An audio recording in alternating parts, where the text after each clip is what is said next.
Décollage immédiat à bord du Velis Electro, premier avion électrique à être homologué au monde.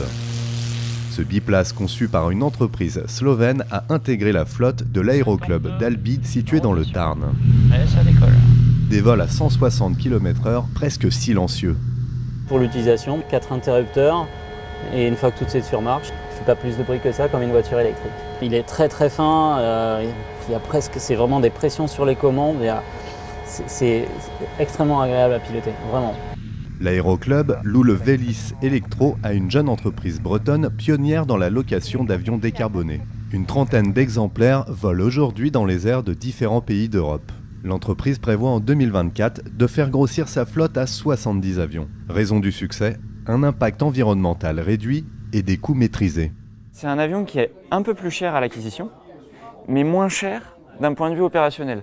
Parce qu'aujourd'hui, un plein pour un vol de loisir, 1 heure de vol loisir sur un avion thermique, ça va coûter entre 50 et 60 euros.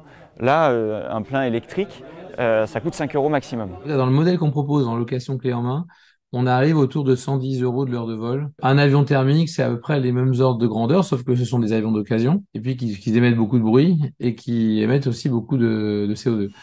Des avions d'occasion qu'il faut régulièrement entretenir, contrairement au Velis dont les coûts de maintenance sont très faibles. Mais le ciel n'est pas sans nuages. En raison de sa faible autonomie, cet avion est cantonné à des vols courts.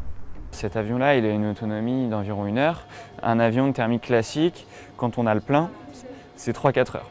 Après, si on met ça en perspective, aujourd'hui, 80 voire 90% des usages en aéroclub, c'est des vols de formation, des vols de maintien de compétences et des vols de loisirs qui font moins d'1 heure. La donne pourrait changer dans les années à venir en fonction des progrès sur les batteries. L'avantage sur ces avions-là, c'est que lorsqu'on aura des batteries qui permettront de faire 1h30 de vol, ce qu'on espère arrivera d'ici 3-5 ans, eh bien, on a juste à changer les batteries de l'avion, mettre de nouvelles batteries, et on a une nouvelle autonomie. Si l'horizon semble dégagé concernant les vols plus longs, peut-on imaginer à l'avenir de véritables lignes aériennes électriques de transport de personnes? On considère que les avions électriques, ça va beaucoup se développer d'ici 2030 entre 2 et 19 places. Ce sera très adapté pour des déplacements interrégionaux, pour compléter le réseau qu'on a en train.